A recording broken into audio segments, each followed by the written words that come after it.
Hola, hola, hola. Welcome back to the Village Princess channel. My name is Iramanya Spisik and I have a story for you.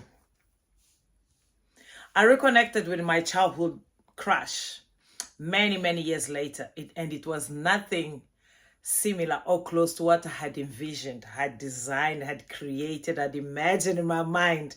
It was completely the opposite. The man had become an alcoholic. He had the big dream of being an engineer, a civil engineer. He did become a civil engineer.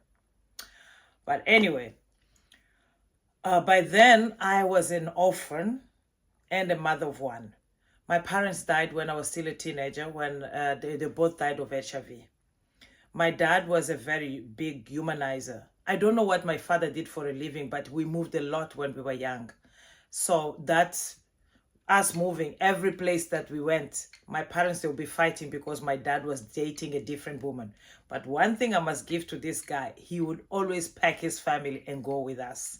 He was never traveling by himself.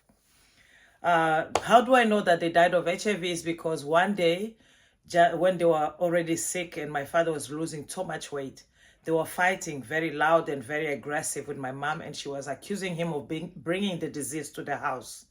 It was sad, it was disappointing, it was embarrassing, but we were still young. We knew about the disease, but we did not expect that that would come to our household. Even though my father had the bad habits that if he was not working, he would put us, the kids, in the car, or when he wanted to go and see some of his women, he would take us in the car with him, buy us some sweets and drinks, keep us in the car while he's busy doing his shenanigans. And it became so normal, and we did not even think that there was something wrong with that behavior, because for us it was all about getting drinks and sweets and biscuits from daddy and go for a drive with papa.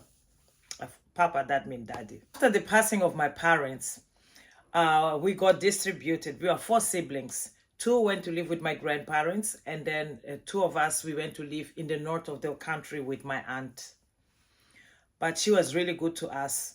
She put us through school and everything. I graduated high school and I started to become a teacher. I became a teacher. I met a guy, we had a baby together, but unfortunately the relationship did not hold.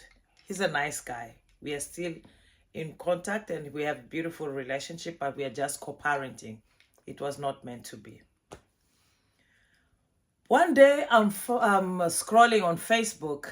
I come across the brother of my childhood crush. The funny thing is, I remembered the name of the brother, but I did not remember their surname. And I just saw the picture, and there I contacted him and I asked about how is he, where he's living, how is life, and how is... I got a gap to ask about his brother, where is he, if he's married, if he has children. The man is not married and he doesn't have kids. That was like, because that was the only person that he ever put butterflies in my tummy.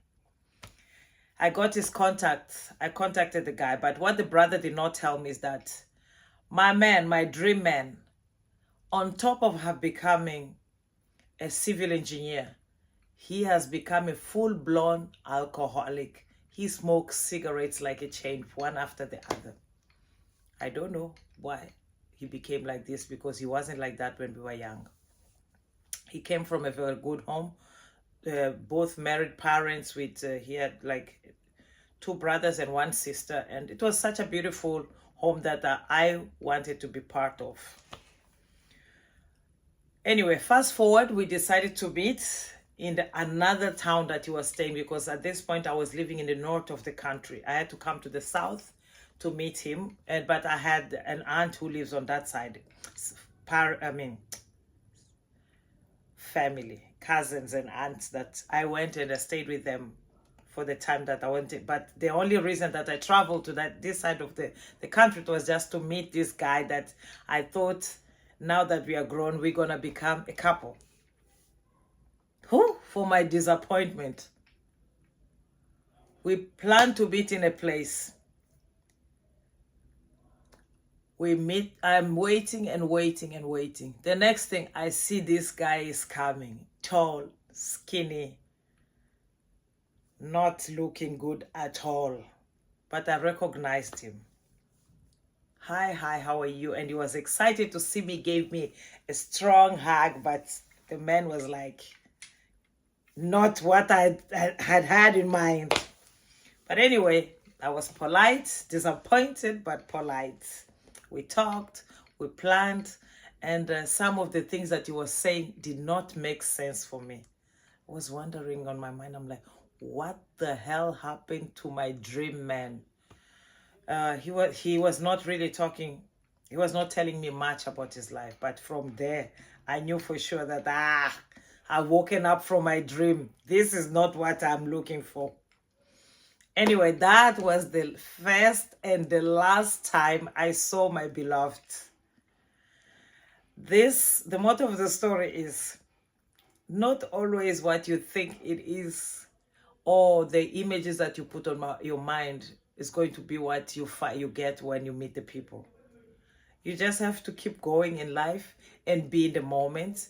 And if you meet somebody and a person shows you love and everything, yeah, sometimes you can still think about your past, but learn to live in the present, in the moment. Because sometimes what you think, like they say in English, the grass is not always green on the other side. Thank you for watching my story. My name is Ira Manyes Basic, and I'll see you soon with another story time. Don't forget, like, subscribe, comment, and share the stories. And mwah, mwah, mwah. Goodbye.